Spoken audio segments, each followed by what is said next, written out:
Welcome to As the Dinosaurs Turn, where we chronicle the adventures of the Dinosaur family, a seemingly ordinary family from Iowa who decided, hey, you only live once, so let's move to Portugal. And now your hosts, Jason and Tracy Dinosaur. All right, welcome to another episode of As the Dinosaurs Turn. And today we want to talk about language learning and where we're all, I can't even say it with a straight face, where we're all at with learning the language. We had an episode about that probably 18 months ago. So it's good to have another one here on where we're at. So. All right, why don't you Um, go first, sir? it's a struggle. I've given up on Duolingo. I had a very long, like 700 and some day streak, and I just gave it up and haven't really used Duolingo since before Christmas.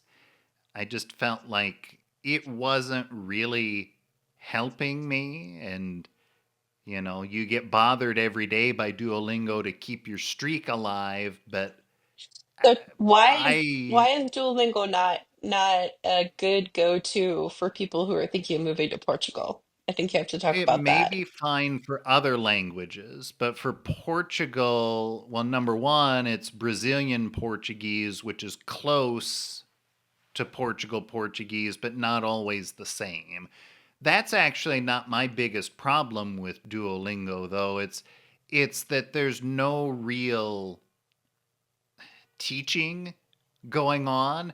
It's just a bunch of lessons and a bunch of words, and you click buttons, and it's either right or it's wrong. You And don't have to maybe there's a ask little, questions or those things. Who are you going to you ask can't questions ask to? Yeah. questions. There's not any real explanation of, why is this way, or this is how things are done. With the language, it's just here's this lesson, and hopefully you get it right. And if you don't, you just keep doing it till you do, which, I mean, that's kind of part of learning, but it's not really associating anything. I don't think, at I least think not that in my mind, it's not associating anything. It's just a bunch of stuff. so I think that okay, first of all, we have insider scoop that the Duolingo Portuguese is going to be redone. That it's not their best course. We already knew that. And it's not as far along as some of the other courses, and it desperately needs redone. But I would say that yes, in part. And I know that when I say Spanish, the Spanish program, use it. It's fine. Yes, there are 22 countries that speak Spanish. Um, but between Brazilian Portuguese and Portugal Portuguese, there are so many differences and nuances, particularly in pronunciation, that it makes it sound like a completely different language even if it's not. Like they're using a lot of the same words, but the pronunciation is so distinct that it does sound like they're speaking something else. And so you have to be able to adjust your ear, and that is not always easy. I know in I know very well if I'm speaking for somebody now from the north of Portugal, or if they're from Lisbon, or they're from the Algarve, or if they're Brazilian. I mean, you can easily tell um, just based on the way they speak. And so I think that that's something to kind of keep in mind that the pronunciation sometimes is drastically different. But you like Okay. taking classes, you know? Well, so I think you should give our listeners and viewers, not everybody knows your background on why you have picked up Portuguese. You even have it's weird, the accent. You have the accent down the kind of mumble. That's how I hear things when people talk. Oh, meu Deus. It's like, what? What are you saying? So, I mean, I have a PhD in Spanish language and literature, specializing in Spain. I was a professor for a very long time, taught Spanish as a second language. I could understand Portuguese, but never really speak it. It was not like, I love this. I had the opportunity to take Portuguese classes during my graduate programs, and I was like, that's okay. I'm fine. I'm going to do a summer of Latin. And it was like the best summer of my life. So I'm a total language learning nerd. And so, yes, like I would say that Portuguese is not the easiest language to learn. Is it more difficult than some of the other Romance languages? Yes. Is it as difficult as something like Japanese? No. I think it's all on a spectrum, right? But yeah, I'd say you're still at that A1 level and you haven't had a lot of time to invest in learning, right? So you took an A1 class and you did some individual coaching and that was helpful, but you need to get back into it. Um, I'm definitely at the B1, B2 level of Portuguese language. My language has gotten infinitely better. I don't speak as much of a combination of Spanish and Portuguese. And it's gotten so much better because of working every day, like because I work with kids that are asking me like, "Oh, teacher, how do you say?" And then they'll just tell me stories too in Portuguese and like really fast. And so you have to just kind of keep up. And there are sometimes I'll go, "What? No. What? No, I don't, I have no idea what you're saying."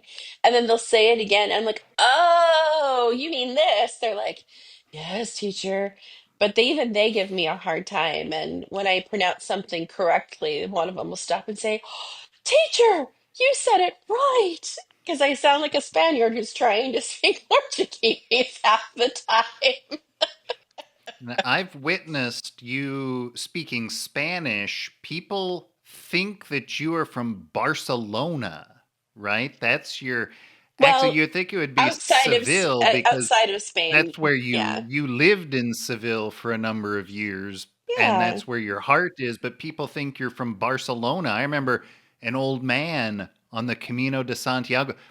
For our listeners, older men like to talk to Tracy and like tell her their life story. It's So we're true. walking through some area in Spain, and this old guy just starts talking to her, and she was talking back to him, and he thought that she was from Barcelona because that was the accent, I It's so guess. funny. No, and to be clear, even old men in Portugal like to tell me their life story. There's just They something do. about if I sit down, somebody has to talk to me. I'm one of those people.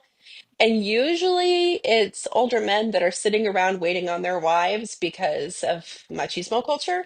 But We were at the sometimes tax office, weren't we? The tax office you're to standing in do line something, to change our change. address. Hmm. And we're just sitting there. This old guy just starts talking to Tracy in Portuguese about he was in one of the Portuguese wars in the 60s and then he came back here, but then he went to Ireland and was a farmer. And did you know that Ireland exports many food products to Portugal? Or maybe it's the other way around. And now he's moved back here and he's just trying to make ends meet. And that's a common thing with I, us when we yeah, go out. People, the older men, like to talk to Tracy, and that was true in Mexico too. I remember the cab driver when we landed at the airport in Merida, and yeah, that just happens as the yeah. Dynasons I turn. am one of those people that I make friends everywhere. Like we'll just call it that way. Like either somebody telling me their story or, I'm always, saying thank you. I hope you have a wonderful day. Or, like those things, making sure I can say that in the language of where we are, so that, people know to be ultra respectful and polite and all of those things. So I make some pretty good friends, different places, and we have some great conversations. So, and that's very helpful. So I'd say that if you are not one of the people who you just sit down and then somebody has to tell you their life story, like I am one of those people on a plane too. If somebody sits down next to me, the next thing I know, somebody's talking to me the whole time. And so I do have a book or I have headphones or those types of things if I'm just not in it or the flight's going to be like, I don't know, 12 hours.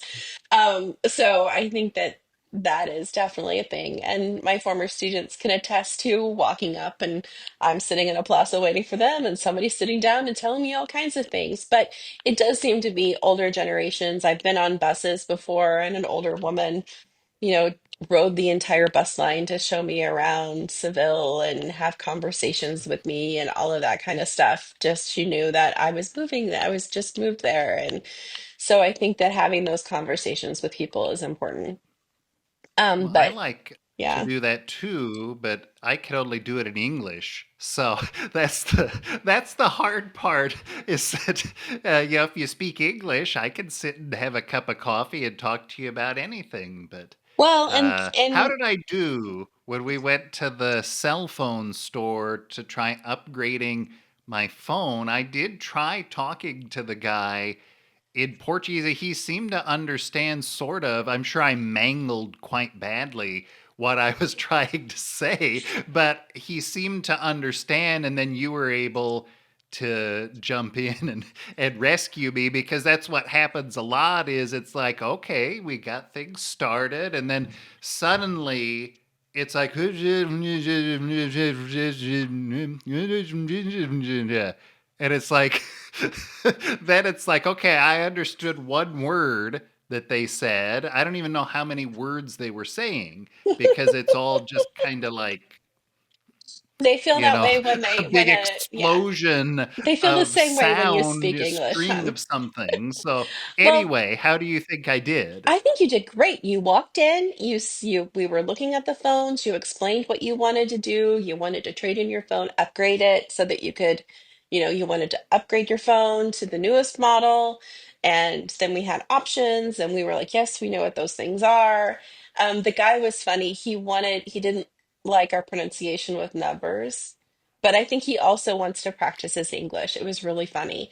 But they also always ask, "Are you from England?" We're like, "No, we're from America." He's like, "Oh," because where we are in the north, sometimes we'll run into people, like we'll run into different places, and they'll assume that you're British or something like that, just because they were the first English speakers to move over to this part of Portugal. And now there's definitely a growing American community. Sometimes they'll say, "Oh, I met an American just the other day," I mean, so. But you did a great job. I think pronunciation is definitely something we'll be working on, but I think the other piece of it is it's hard to know when is the best time for you to do all of those things, right? So you could take an early morning class, or you can take the intensive course in July, but that's like the whole month of July, and it's like 3 or 4 hours a day, 5 days a week, and you're like, I don't know if I want to do that. So I think it's, six of one, half dozen of another. Can you take a class? Absolutely. Should you take one? Yes, you should. Should we get back into it? Absolutely. And we can arrange your schedule, so it can be fine. Yeah. Our GPS speaks Portuguese, right? On the Waze Waze does. app, it Mm-hmm. speaks Portuguese, and it even has that accent that you have it down. I'll probably never have it, but it Vir has that na direita. Vir vir na squared esquerda. and not para direita. But you understand, percebes, yeah? I do understand. Okay. When the GPS speaks, I can understand. It depends on the speed of the speaker.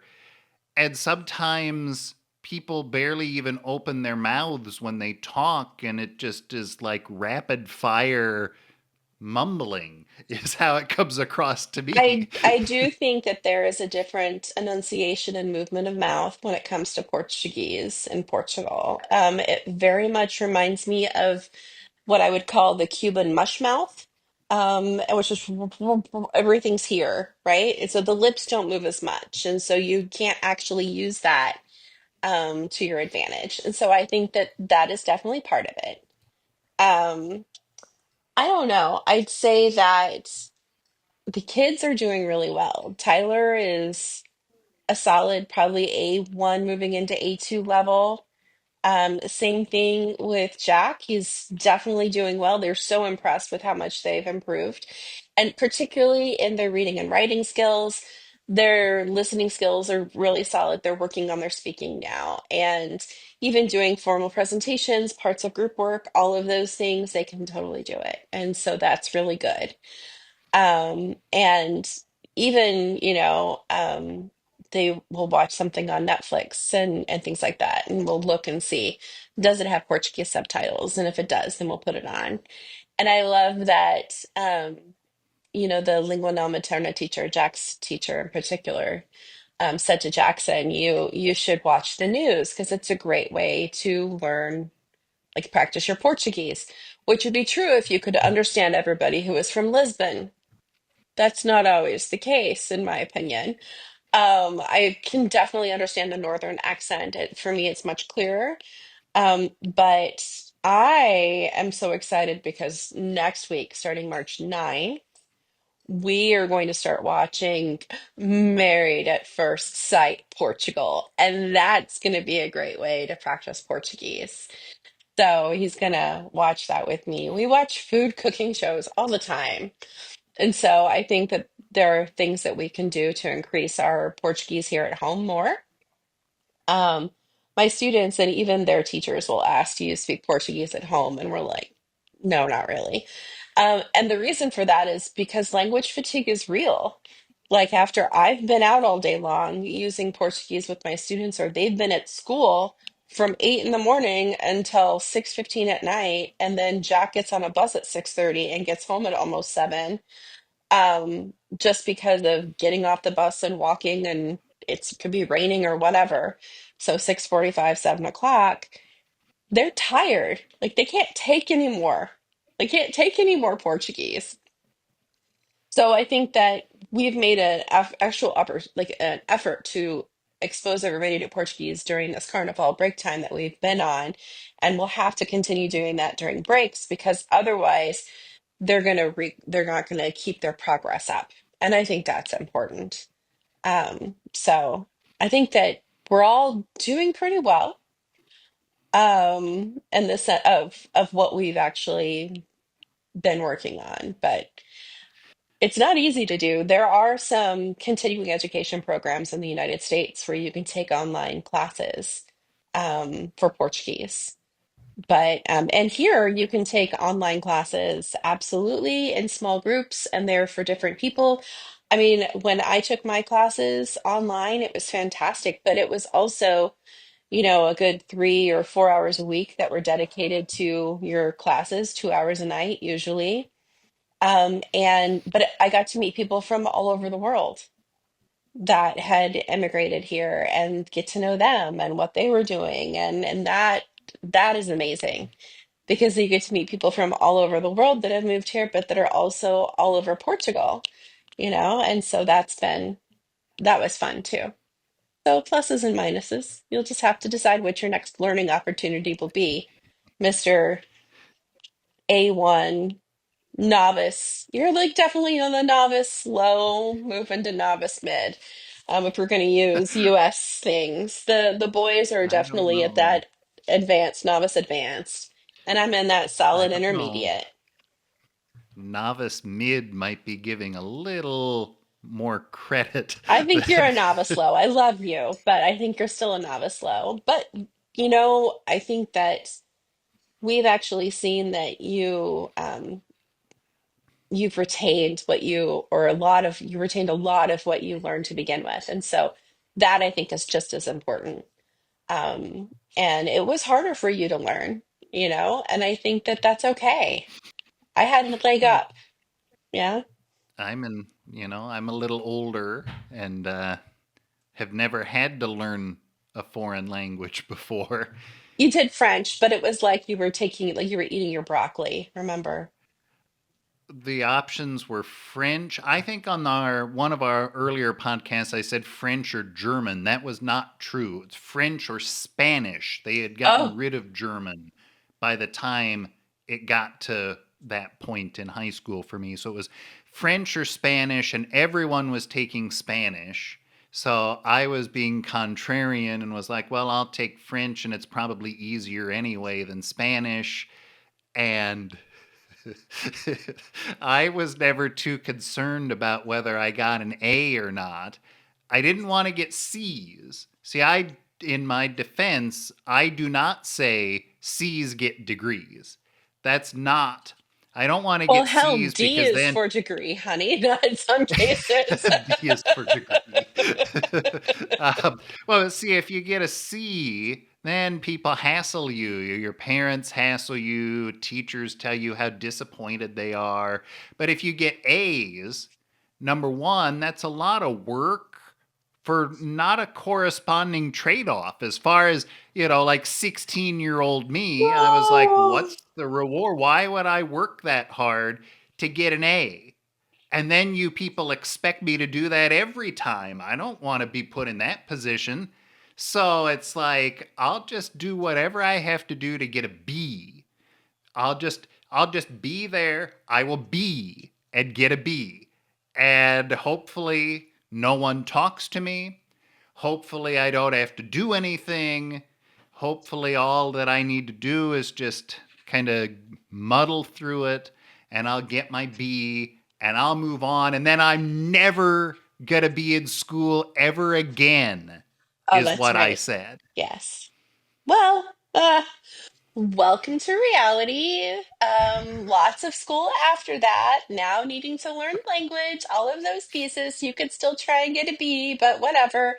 It's just In ironic that you actually married somebody who is as perfectionist and uptight when it comes to that type of achievement as I am, because an A minus was enough to put me over the edge.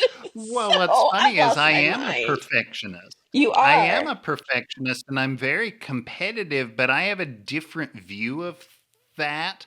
That it's like we're playing the long game here. And, short term, okay, but what about long term? We're getting through this stupid stuff that, again, 16-year-old me, and I get it. sometimes even somewhat older me. It's like we're Yeah. gonna get through this stupid stuff. I had a countdown timer on my computer back in the 90s, and in fact, I kept track on a piece of paper too, counting down the days until high school graduation. Because I started that when I was like a sophomore in high school, like 2+ years in advance. Because finally, no one can tell me what to do. I'll be able to do what I want. That's Freedom Day, is graduation day. And then I went to OMG. college and I had the same attitude. I just want to get B's, get that piece of paper, and I'm never doing this crap ever again. I don't really care about any of this. I don't really want to be here. Just let me muddle through, get the piece of paper, and then I'm going to go work and be successful. And and I'm never going to go back to school ever again, I love I school said. so much. Like, I love it. I love taking classes. I love learning. I love everything about it. And so, yes, we are opposite in a lot of these things. But I think it's hysterical because you continue learning and you continue doing all kinds of things and you continue on in education and all that I after that. So, I did go back to school you did go after back to that. school. A couple of, like, you did that, you started master I've program. I been in mean, school you've several times since then. Yeah. That's okay. I mean, when you're young, you think all kinds of things, but I can understand. I think I see a little bit of our children in that attitude that you just put forth. Thank you. But Well, it's not so so much of 21 the year old me 21-year-old me would never have imagined being in Portugal and or and yes. having to learn Portuguese Yes. because I mean, yeah, I took French, but I never had to worry about. I lived in a world where I could just kind of do whatever and fail upwards. So Well, and it's I like do I've think, never yeah. had to. When we talk about school, I think we'll have to talk about the idea of like the social promotion and all of those things. But I think that you're right. Now learning a language has a different purpose and a different realm. And so now it's learning it not just so that you can have a piece of paper, which we have to have when we apply for permanent residency or and citizenship eventually when we get to that point way down the road. But I think that the other thing is that you need to use it in your everyday life. And people here are ultra kind. And so if you say you're trying, they're willing to work with you.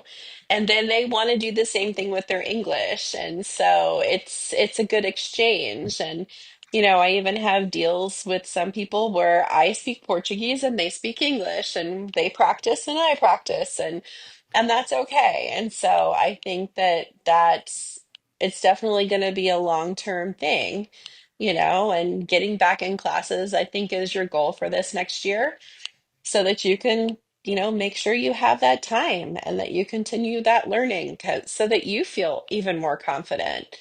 I loved that we walked into the Nosh today and you were like, I'm gonna do this, and you just went for it. It was fantastic. Because when we first moved here, everyone depended on me because, as your mother would say, I speak the blah, blah, blah. This is what she would say about me speaking Spanish, right? Because I speak a language and it's close enough and people understand me. A lot of that was dependent on me because of where we live. Not a lot of people don't speak English. They want to learn English, but they haven't gotten to that point yet. And so I think that that's definitely part of the process, right? You did a good job. You're learning a lot more. You're taking control, and I am proud of you. Just like I'm infinitely impressed with what our children can do. I mean, it's crazy. I mean, Jack's done entire presentations on all kinds of interesting technological things that I would have never done before, but also done them in Portuguese. And so the fact that he's doing his research and all of that stuff and doing it all in Portuguese, and he's not depending on writing all of his sentences in Google Translate in order to do that, and then just copying and pasting them or asking Chat GPT to do it, I'm impressed with because it's not going to help him learn the language if he did that. So he's doing great. They both are. We're hanging in there. I wonder what 2 more years will We, bring. Maybe we'll I even don't get to the know. point like we'll be able to do an entire podcast in Portuguese. Oh, there you go. Long-term Sure. goals, babe. I guess long-term goals. Well, we can sometime in a future episode we could talk about our business vision idea of an English language hub here in Portugal, where that's Yeah. going to be starting very And it soon. starts So starts coverage of things starting next basically week. now. Yeah, it's Yeah. exciting. So lots of great things See, coming from us. this is what I mean when I say being focused on what really are we trying to win here. Winning is not, oh, I'm taking some stupid class over here, when I'm 16 years old. And so I've got to get an A. Why? That's not what the goal is. The goal is over here. We're focusing on winning over here, and Uh-huh. something over here that you have to do because You're never people going to say you convince have me, and to. It's because it like, well, is, whatever. yeah. Let's just do it, No, I not guess, and get only through it not only because am I we're going to do working on it, something. no, not only am I going to As do they it, say, I'm going to be I'm the living best in a at it. completely different world from you, You or are, whatever. because I'm telling you, not only am I going to do it, I'm going to be the best at it. And if I'm not the best at it, I'm going to get a complex about the fact that I'm not the best at it. And I need to make sure I have the best grade ever because not only am I going to do it, I am going to be like, I'm going to ace it. I'm going to be like the rock star. So, yeah, no, we're too different in that. And people who know us are going to be laughing hysterically because I will tell you right now, hell to the no. I want I want the gold star. I want the A, and I'm going to do the best thing possible. You better believe it. Right. And I'm more like, you could keep your gold star because we're working on this over here. I'm doing both And at the same time. I want it all, which is also not surprising. it's not. That's kind of a nice segue to what our next episode will be, I guess, which will be on the subject of education. So There you join go. us again next time on As the Dinosaurs Turn. You've been listening to As the Dinosaurs Turn, a podcast presented by Dinosaur Media Ventures. Don't forget to like and subscribe, and catch us again next time for another episode.